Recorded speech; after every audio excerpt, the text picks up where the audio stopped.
Sveiki, esu sporto medicinos gydytojas Dainius Burakevičius, dirbu Lietuvos sporto centre.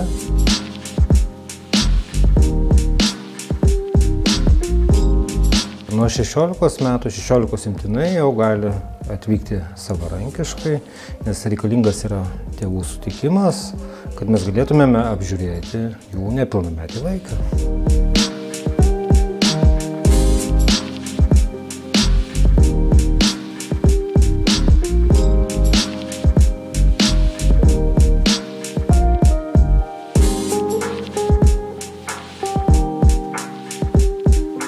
Vis tiek mes vadovaujamės reglamentu, kokius tyrimus turime atlikti. Baziniai tyrimai tai vis tiek visą laiką bus atliekama kardiograma, esant reikalui kraujo, šlapimo tyrimai. Jeigu sportininkui yra reikalinga, tai gali būti atliekama ir veloergometrija. Stebime, ar nėra kažkokių pakitimų. Sportininkui atvykus mes visą laiką pradedame nuo anamnezės, reiškia susirenkame ligos istoriją.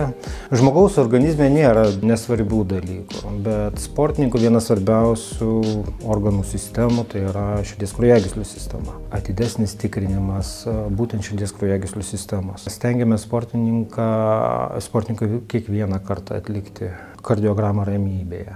Bet be kardiogramos ramybėje mes atliekame ir veloergometriją, širdies echoskopiją. Esant reikalui galime atlikti ir taip vadinamą VO2 max tyrimą. Pirminės apžiūros metu nebūtinai sportininkas kiekvieną kartą yra siunčiamas veloergometrijai. Gydytojas sprendžia, kada atlikti veloergometrijos mėginį. Kai kurie sportininkai reikalauja veloergometrijos mėginio, nors tikrai tai nebūtina kiekvieną kartą atlikti. Mes kartais atliekame savo kabinete dozuotų krūvių mėginius. Gali būti bėgimas vietoje, gali būti pritūpimai, ko pasėkoje mes stebime, kaip širdies kraujagyslių sistema reaguoja į krūvį, kaip širdies kraujagyslių sistema atsistato po krūvio. Ar nėra tenai kažkokių tai uždelsimų, nuovargio požymių ir panašiai. Mūsų širdies ištyrimui naudojama ramybės elektrokardiograma, kurios metu mes stebime, kaip veikia širdies laidžioji sistema. Ir žiūrime, ar nėra kažkokių tai blokavimų, ar kaip tik stimulacijų, sakykime taip, permušimų ir panašiai. VO2 max arba velospiroergometrija, reiškia, tai yra dujų analizės tyrimas, kuomet mes vertiname mūsų dujų apykaitą organizme.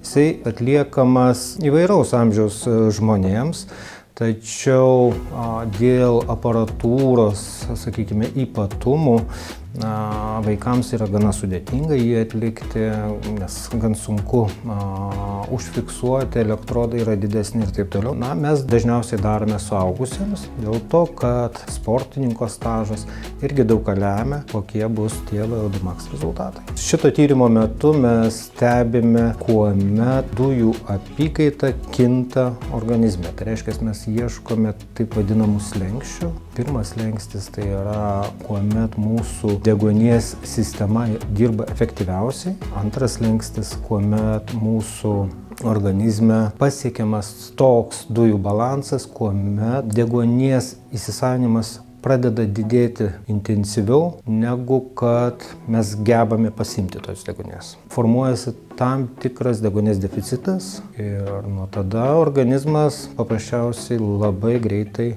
vargsta, raumenys vargsta, rūgštėja terpė. Šitam tyrimui reikia pasiruošti visų pirma. Yra tam tikri nurodymai sportininkui duodami iš anksto, kad jisai atvyktų pasiruošęs, ne prisivalgęs, ne vakare, ne po baliuko, kaip sakoma. Holterio tyrimas tai yra 24 valandų elektrokardiogramos tyrimas, kurios metu stebimas sportininkas nuo 1 ryto iki kito ryto, reiškia 24 valandas. Kodėl mes dedame tą holterį, tai mes stebime ritmo kažkokius tai sutrikimus, galime sekti elektrokardiogramos tam tikrus pokyčius.